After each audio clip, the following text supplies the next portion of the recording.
In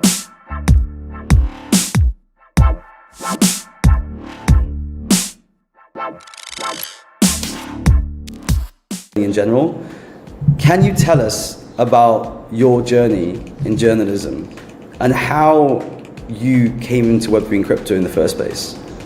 A lot of them are based in New York. Is that something like specific, or is that a massive coincidence in general for you? But apparently fundraising stories don't attract that many eyeballs. I mean, does it or does it not? What do you think from your eyes? Deep dive into specific protocols and what they're building. So can you tell us more about that? What prompted you to build Protocol Village? How was it created? And within that, what do you report on specifically? What is the most challenging aspect when it comes to reporting in Web3 and crypto because of the abundance of all this information? What advice would you be giving to aspiring journalists that are coming out, from maybe university studying journalism, or anyone that wants to get into journalism in crypto specifically?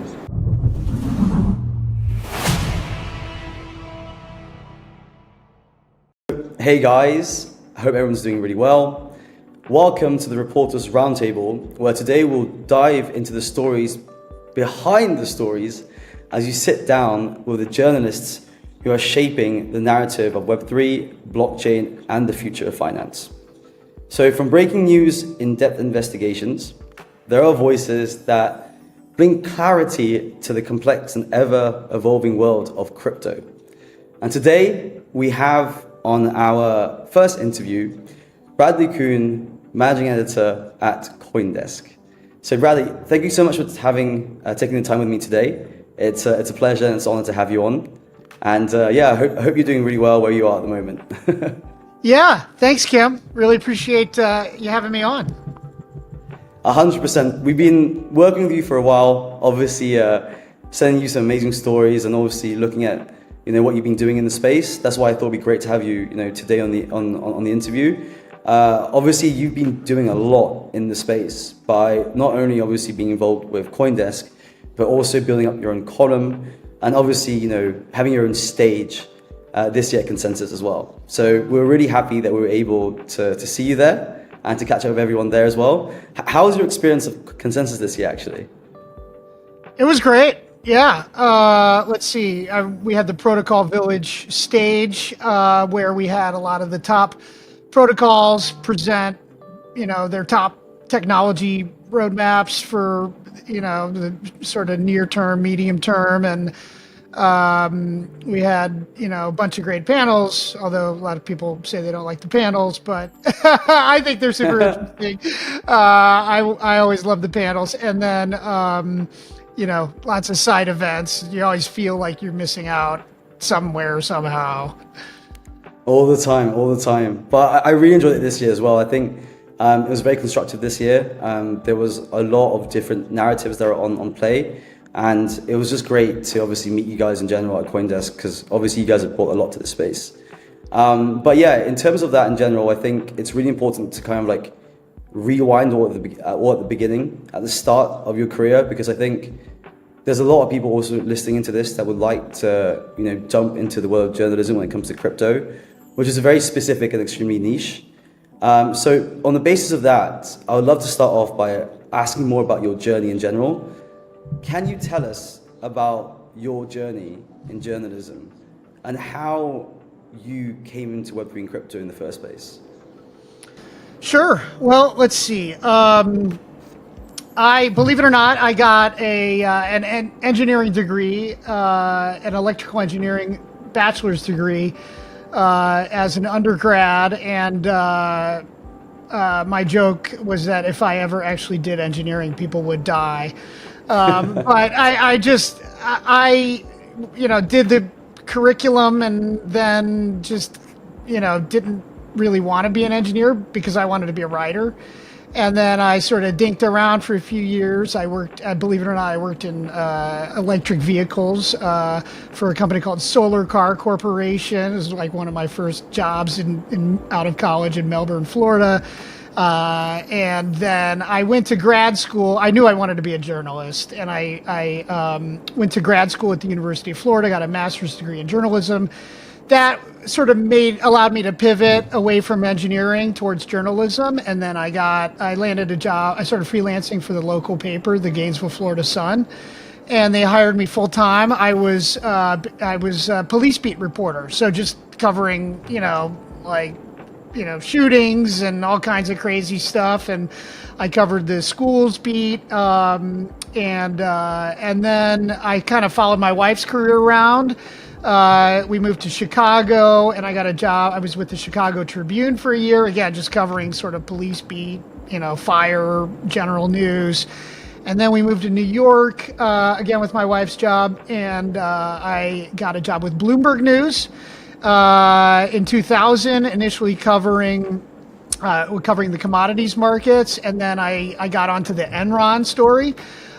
Which was a great one, wow. Just like manipulating energy markets and almost driving the state of California into bankruptcy.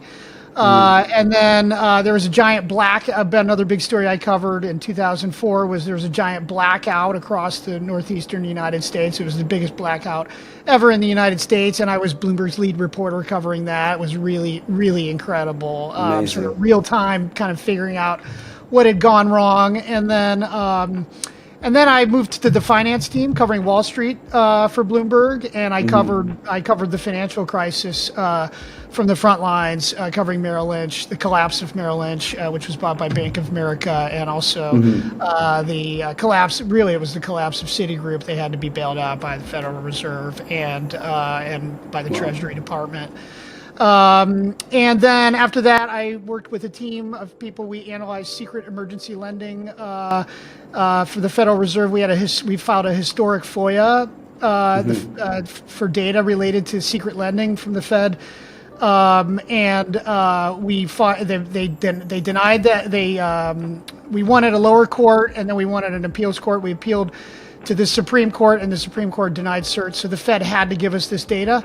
We got a CD-ROM, literally a CD-ROM from the Fed in Washington. We ran back. One of the guys in Washington put it into a hard drive or into a drive and shared it with all of us, a lot of us in New York, and we instantly analyzed that. And we put out a bunch of stories. We were the first to report how many foreign banks borrowed from the Fed in just like crazy, hundreds of billions of dollars, and then in secret. And then we did a big analysis to sort of piece it all together, and we won a lot of big awards for that package. It's kind of an investigative project. And then I broke the story of the J.P. Morgan London whale. In conjunction with Stephanie Ruhle, who's now like a hot shot on TV. And then, we moved to Mexico City. I was the deputy editor, team leader of Latin American markets, covering FX, bonds, currencies, all that stuff. And then moved to Austin with my wife's job. Bloomberg wouldn't let me work from here, and I got a job with The Street, and I became their chief global finance and economics correspondent. I covered the Trump economy. I also did a big investigative series about a Wells Fargo director who was self-dealing, which won an award from SEBU, the sort of the traditional financial press organization. And then, I joined Coindesk in 2019. I sort of started going down the crypto rabbit hole and got obsessed and decided that it was like way more interesting than covering kind of the decay of traditional financial system. And I initially was senior markets reporter. I was promoted to managing editor of markets. And then in early 2023, I became the managing editor of tech and protocols. So basically been going down like blockchain tech rabbit hole for the past couple of years. Wow, it seems like you had a very seamless career in terms of transitioning into where you were at, into like finance and finally obviously into crypto. So it kind of makes sense from the get-go that somehow you eventually end up in something with the engineering. Yeah, I mean, now I'm making use of all this engineering. Exactly, finally the technical parts come to life. That's really great to hear that. And yeah, and I like the way you mentioned that you moved to New York and you started Bloomberg from there. I've spoken recently to many journalists and a lot of them are based in New York. Is that something like specific, or is that a massive coincidence in general for you? Well, I mean, New York has been, the capital of media for a really long time. A lot of the biggest publications are based there. But for specifically the financial media, that's always for sure been the capital of the financial media. The Wall Street Journal and Reuters is based there now. Thomson Reuters. And then Bloomberg is based there. So, yeah, it's just kind of a big, obviously like a big media capital and a big financial capital. Well, it looks like if you want to start off your career in journalism, that is the place to be. I don't know. I mean, it was, I would argue now, New York's a really hard place to live in. It's quite expensive. And now, that's one of the fun things. That's one of the great things about being a crypto journalist is it truly can be anywhere. Yeah, completely remote, as everything else in crypto in terms of decentralization. But yeah, I really like the way you put it across in terms of, like, obviously you moved to Coindesk and you went then down that crypto rabbit hole. I think like most of us did in 2019, just like in terms of like the bear market before the next bull run. So that's really good to know. What intrigues me a lot is what was exciting for you in that rabbit hole? What grasped your attention that enabled you to go down there? And specifically today, in terms of like what you cover, what excites you the most in crypto, Web3, blockchain in general? Well, going back to kind of what I was saying before, my reporting has showed that the traditional financial system, all signs would say that it's not sustainable, and that has proven the case over and over again, where it's just constantly has to be bailed out by the Federal Reserve, and there's more and more debt on the U.S. government balance sheet, and the Federal Reserve Federal Reserve's balance sheet has gone from 4 trillion to 8 trillion in the past, with COVID. It's presumed that, there will be another bailout at some point and the Federal Reserve will have to bail it again. They haven't fixed any of the problems, really.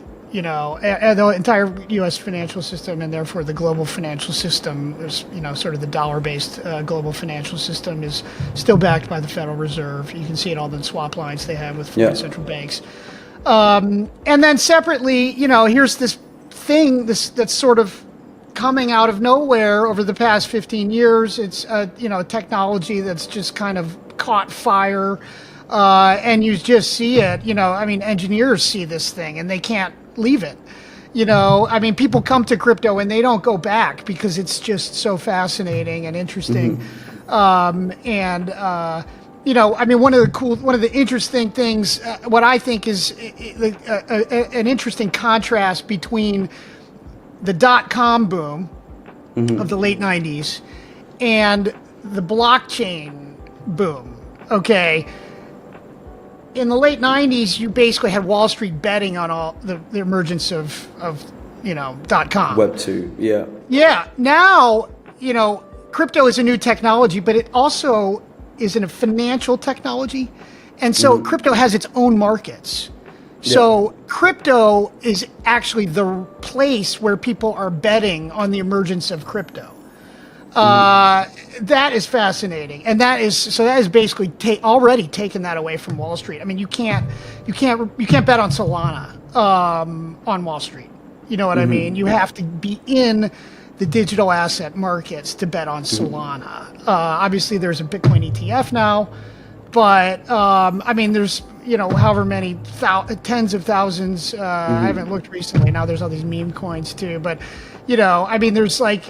You can trade anything. And of course, all of it's like, dubious regulatory status for like almost every single coin except Bitcoin and probably Ethereum. So it's just like a great place to be a journalist covering this stuff. One other thing I would say is over the course of human history, people choose new. People chose, planes over trains. people chose trains over canals. People chose canals over, other wagons. So, it stands to reason people will choose blockchain over what we have now. Yeah, it makes sense. And I completely agree with you as well. I mean, the space is so exciting with all the innovation that's happening, especially obviously, replicating what Web2 financial system is all about, but with a lot of heavy innovation in terms of integrating these new technologies in general. And that goes to the point in terms of like where your interest lays, especially that you built Protocol Village. You mentioned that, you want to specifically deep dive into specific protocols and what they're building. So can you tell us more about that? What prompted you to build Protocol Village? How was it created? And within that, what do you report on specifically? Yeah. Okay. So Protocol Village, I'll try to keep this as short as possible, but Protocol Village was an idea that actually came from our former CEO, Kevin Worth. And he planted this in my head, and then Michael Casey, our former chief content officer, also kind of reinforced it as an idea. And the idea was we had this Protocol Village stage at Consensus that we had just developed, and the idea was we let the projects basically take over this stage, and rather than it being like a moderated panel discussion or an on-stage interview, that we would just give the stage and the microphone and the slide projector to the projects, and they could basically pitch their top technology. They were either speaking to an audience of developers, who were trying to learn about all the ecosystems. Maybe they work in one ecosystem, but they want to learn about the others. Or maybe they're, a traditional developer, maybe looking to get into blockchain and trying to figure out where to dip in. Maybe VC investors who want to just, see the whole parade in front of them, just sit through a couple days, and they can, rather than have to go talk to other teams. I mean, obviously they can get audience with the teams, but they could just kind of sit through this entire, 2-day stage and see all of the projects. So the idea was to do the same thing in print, in a column. And so we would basically give the projects, let them use our pulpit, our distribution platform, to speak directly to our audience. And obviously, we want developers as part of our audience. We're not just putting out Bitcoin market stories. We're going into the hardcore blockchain tech, and so. Separately, we went through crypto winter. Yeah, of course. And we had to lay off a lot of people, and so which was so sad. But and then we had to figure out how to do more with fewer people, and so that was kind of when I pulled the trigger on Protocol Village, and we came up with this system. The reality is, maybe I shouldn't say this, but these really deep tech stories, they don't get a ton of hits because they're so niche and they're so technical. They're very B2B kind of stories. And so I think we just sort of accepted that, and we're like, look, we're not going to get rich publishing a ton of these tech stories, so what we want to do, but we find them incredibly fascinating and incredibly important. And so what we want to do is get it on the record, but make it brief so people can read it quickly. We're keeping we're putting the reader first. All these hats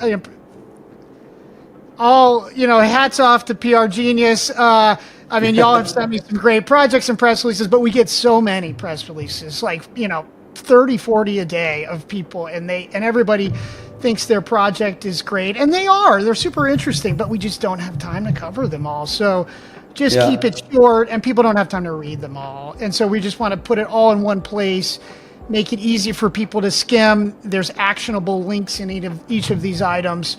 And people can quickly just kind of go through it every day and just see, okay, they're caught up.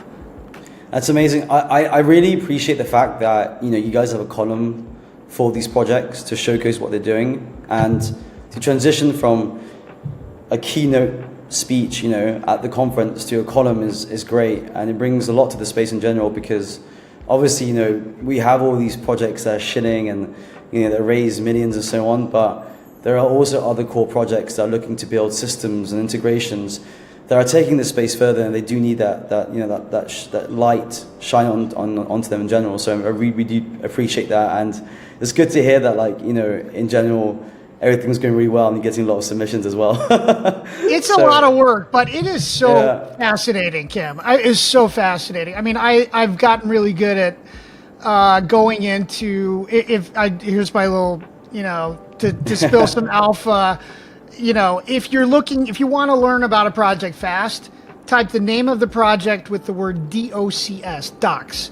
So, you know, whatever, I don't know what, there's one today. I just got one on my screen. I won't do one that's embargoed, but, you know, here was one, drip, you know, I'm just looking, live peer. Okay, I was trying to find live, you know, trying to just make sure I understood exactly how live peer worked the other day. Live peer docs, DOCS, and it'll take you right to the documents. And you can it's so much better than trying to decide. People put all this marketing stuff on the websites, but if you go to the docs, they're actually written to try to help people understand what it actually is. So you would advise people to add that into the emails when they send them to Well, I go in there. Often I'm looking, they'll have little schematics and diagrams, and I think that is so blockchain, so crypto, like, you know, these little diagrams of how these things work. I think I love those diagrams. And I also like putting pictures of people, you know, just to remind people, look, this is just the latest technology. You know, I personally don't buy, you know, that technology will ever surpass humans. You know, over the course of history, you know, humans are always outsmarting their own tools. Yeah. You know, so I mean, it's just like good to see. Yeah, this is stuff that people are doing. So I like to, you know, especially when there's a big fundraising. We cover fundraising announcements in Protocol Village, and you know, these are people who like worked really hard for this. That's amazing. And going to that specific topic, I actually had a chat with a journalist today. I'm not going to name who it is, but we had a conversation around that, you know, and you can tell me if this is like wrong from your side, but apparently fundraising stories don't attract that many eyeballs. I mean, does it or does it not? What do you think from your eyes? It probably depends on the amount. Yeah? Yeah, I think, you know, I mean, if it's just speaking, you know, it's all based on the current market too. You know, in terms of the, you know, newsworthiness is probably a moving target. But I would say currently, yeah, I mean, if it's more than 30 million, 40 million, it'll probably do okay. If it's less than that, it's probably a little, you know, it's like, again, it's just kind of a super niche-y technical story. Yeah, the debate was also on the backers, you know, who's backing the project, if it's like, you know, real big names in the space. And I think that conversation obviously makes sense, you know, if you have a Polychain or like, you know, Arthur Hayes covering it, backing it, then there is some newsworthiness to it, just because we know that creates a lot of hype around it in general. Yeah. Going to the point that you mentioned that you like having pictures of people in the press releases and also the diagrams and so on, is that something, I mean, if you receive, you know, 40 press releases per day, how do you prioritize things in general from that perspective, especially with your time?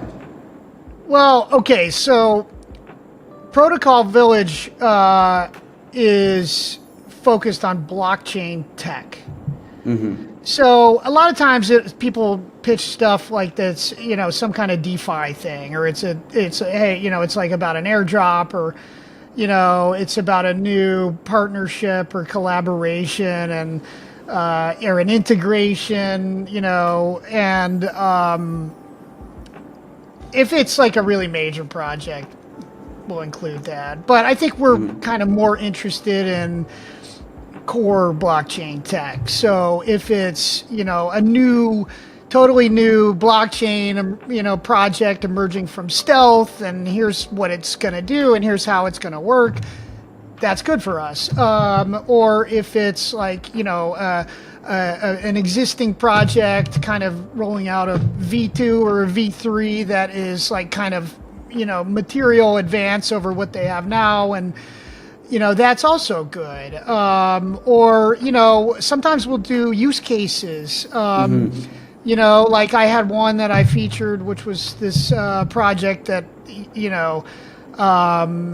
uses like this token reward incentive to try to get people to bring on like solar resources to like a connected grid. I thought that was super interesting, and I included a photo of like of like a solar array that they were using as kind of like their design partner. So that's the kind of stuff we do, or if it's like a market thing, or if it's like a new crypto exchange doing something, or a new feature, we probably would pass on it. But I mean, right now, and we do include the fundraisings, as I mentioned. Right now, if we're, if it kind of fits that blockchain tech criteria, I'll probably take it. Although sometimes it's just me doing it, Kim. Honestly, it's just me, really. And so sometimes I keep thinking I need to raise the bar. My colleague Sam Kessler always tells me I need to raise the bar, but I keep, part of it is like I want to say yes to a lot of people because I want this to be sort of a definitive source, Of course, and obviously we do appreciate it, and it's good that you're looking out for these things in general. There's also one thing that's interesting as well, because you mentioned obviously, partnerships as well. A lot of crypto projects out there obviously love doing partnerships, cross-community correlation, just building that up. What is, in your eyes, a good partnership story? Danny Nelson's partnership story on Polygon paying Starbucks. That's a good partnership story. Why specifically that? Just because it has that because it was a secret and it outed the whole scheme, which is like a lot of these partnerships are just like you're paying them. That's not a partnership. Yeah. You're just one of their customers. Yeah. Like Helium. I mean, we went through this a lot. Helium is just this partnership, this partnership, this partnership, this partnership.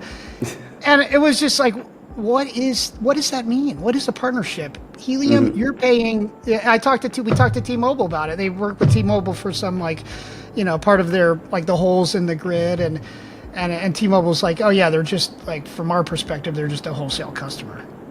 And Helium calls it a partnership. So often there's money changing hands, or there's something written down, and to call it a partnership it's often just somebody paying somebody else for something.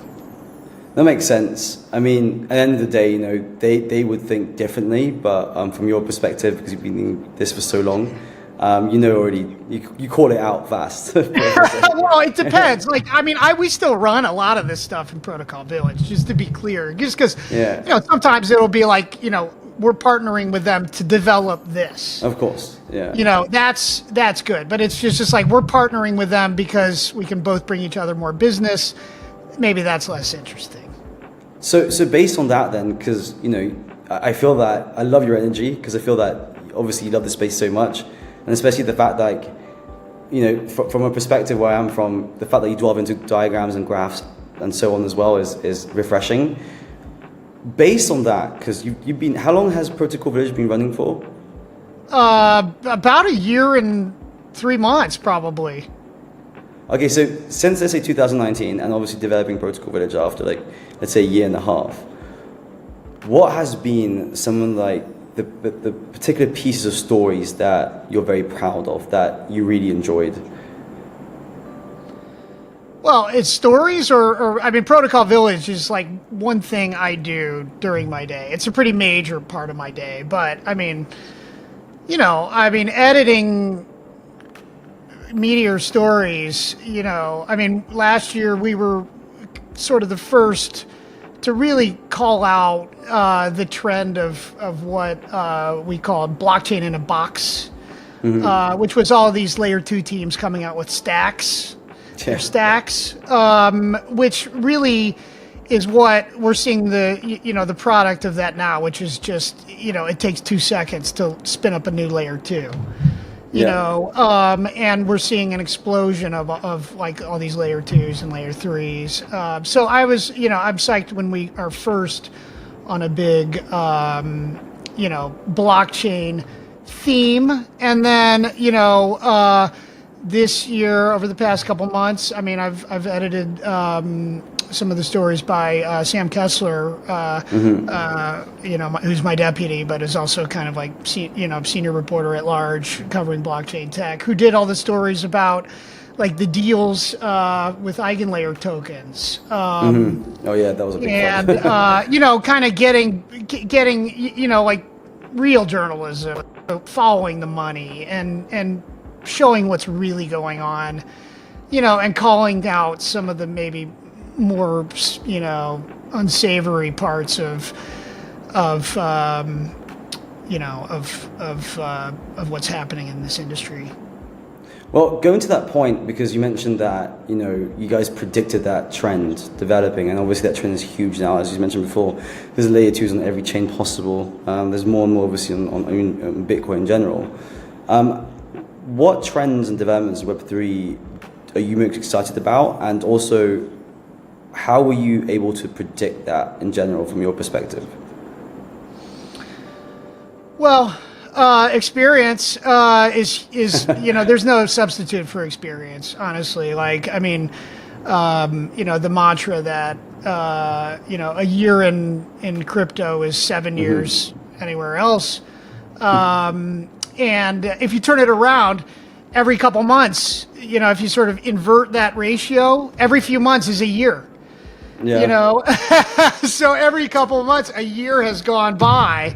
Yeah. Stuff changes so fast. So, I mean, now, like, I think it's super interesting debate is Ethereum, and they've been super successful as a project with their scaling roadmap, but as a result, it's reduced demand for ETH, the cryptocurrency, which is flat for the year, while Bitcoin is up 35% and Solana is up. We just checked this morning, 24%. So we haven't. I don't know if we've written that story, so I'm spilling some alpha.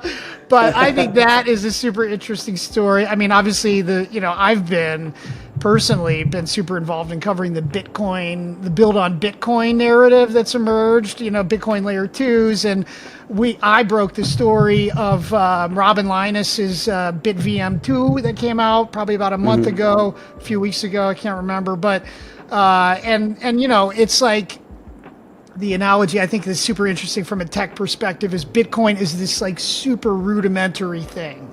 Yeah. Right. I mean, it was like super rudimentary, and which is why it's so much of a challenge to figure out how to build on Bitcoin. It's like my analogy is it's like building the global financial system on a tic-tac-toe board. And so and obviously, the Bitcoin is like this sort of security first mentality.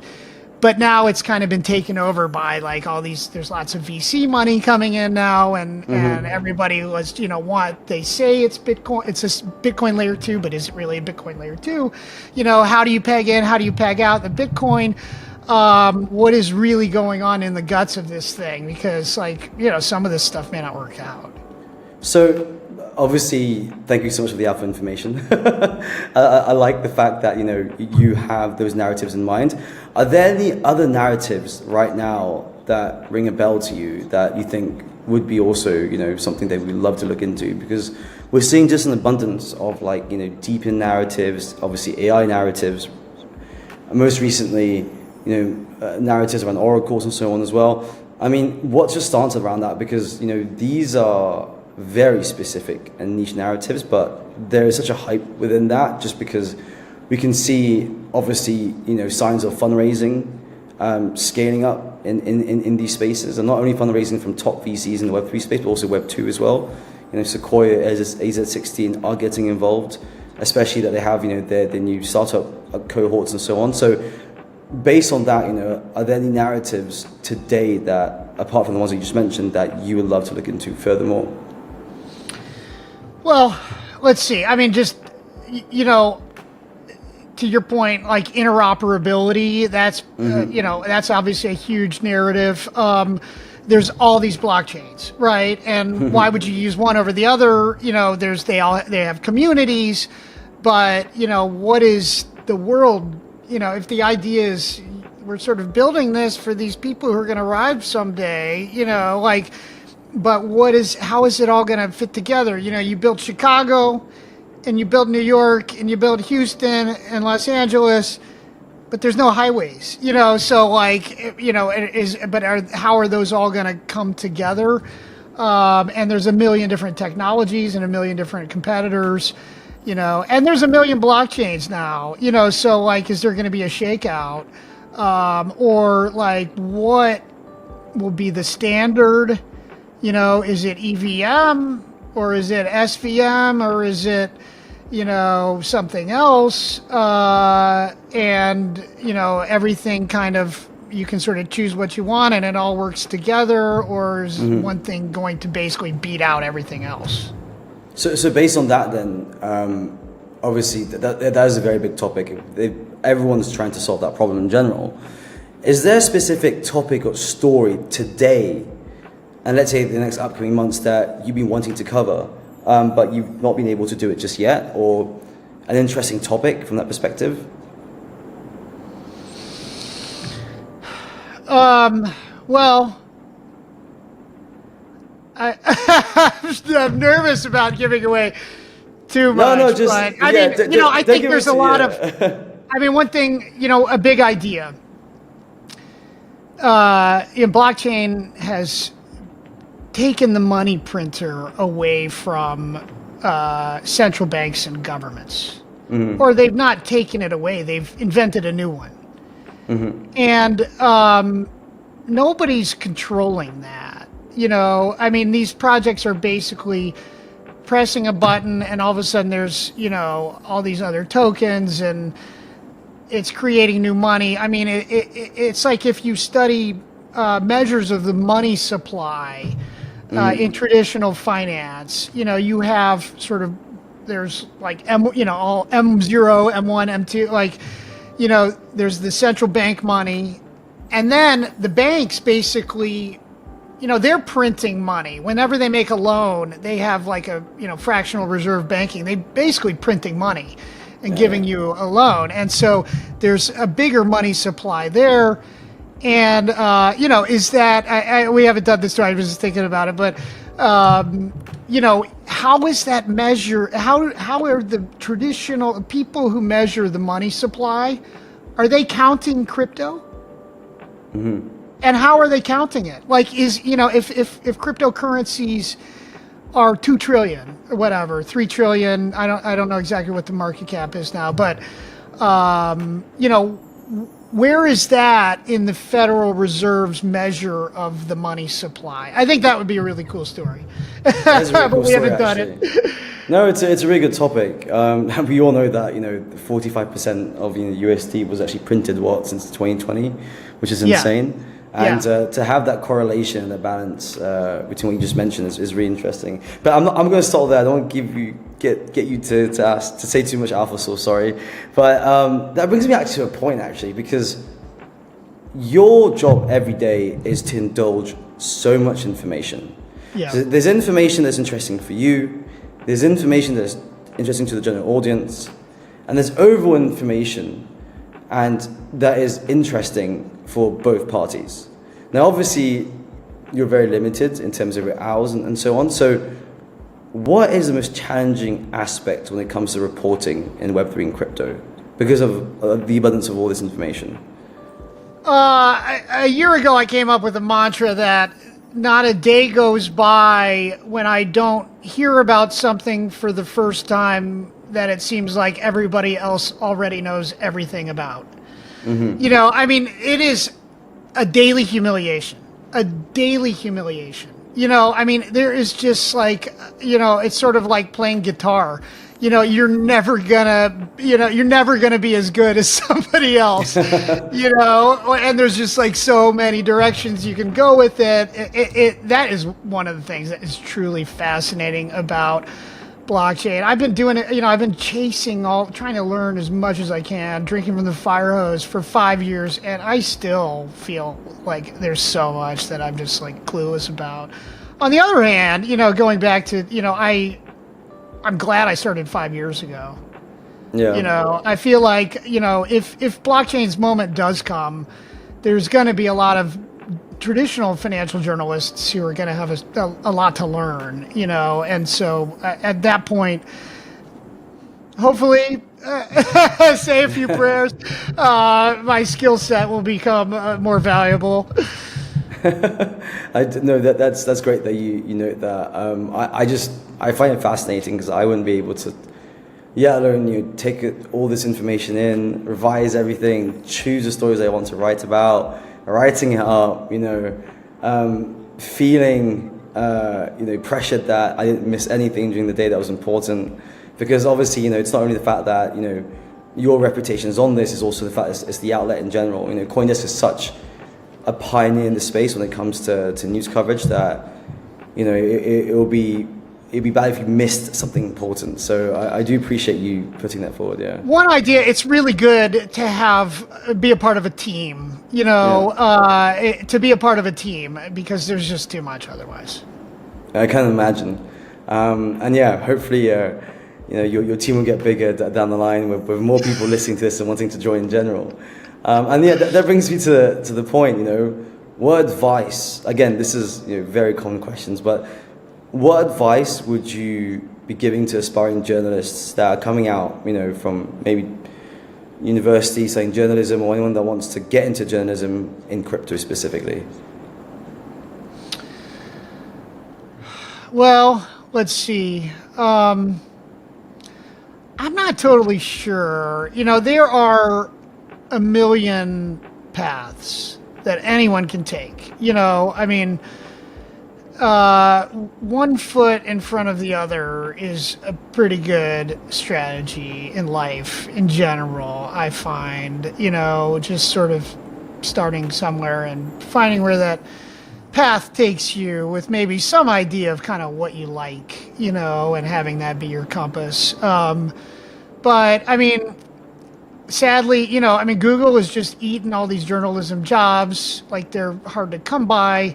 We had, a couple of years ago, in more flush times, we had like a pretty robust internship program, and we brought in a bunch of interns who were basically straight out of kind of like journalism grad school, which is probably a good place to go. Like, if you can do like a journalism grad school program, that's usually a good way to get into journalism. It kind of, gives you some basic training, and it shows a level of commitment.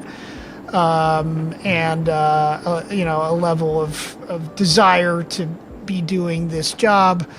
But yeah, we don't currently have an internship program. But a lot of our top journalists who are here today did come in through that through that internship program.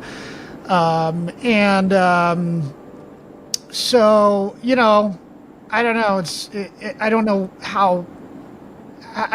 There's a lot of people have started doing. There's a lot of crypto publications out there. Just kind of see if you can luck your way onto one of them. Yeah, I see today more and more people getting into it just by pure luck. Not really pure luck, but making their luck by putting a camera on and just reporting things through YouTube. You can see with the altcoin daily guys, just like really pumping that out on the platform where there's a lot of traction and already a lot of people on it. I feel today that YouTube is more used than Google when it comes to researching stuff. So there's a pathway around that as well. And there's a few points that I think also is really important that today, that even though Google is eating up most of this news, I still think in my eyes that, journalists have their own personal brand, they have their own following, they have the people that trust what they give in terms of not only news and information, but also their stance and opinions on it.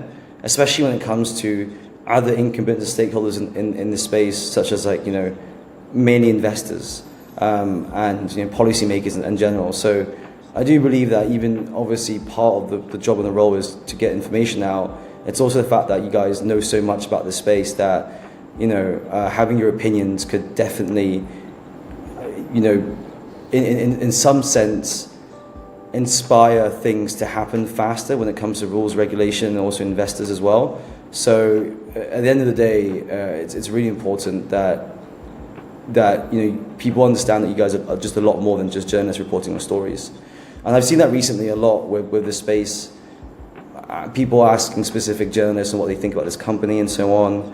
And obviously policymakers getting more involved. For example, I can see it in Germany, things becoming more regulated and so on as well. So I think there's a lot to put a play to that compared to traditional other niches that journalists are in.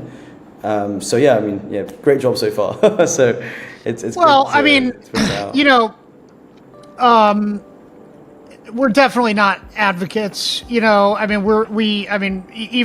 Coindesk is explicitly, big tent. I think we're I went to Bitcoin Nashville and BTC Media put on a great conference. Incredible. It was such an incredible conference.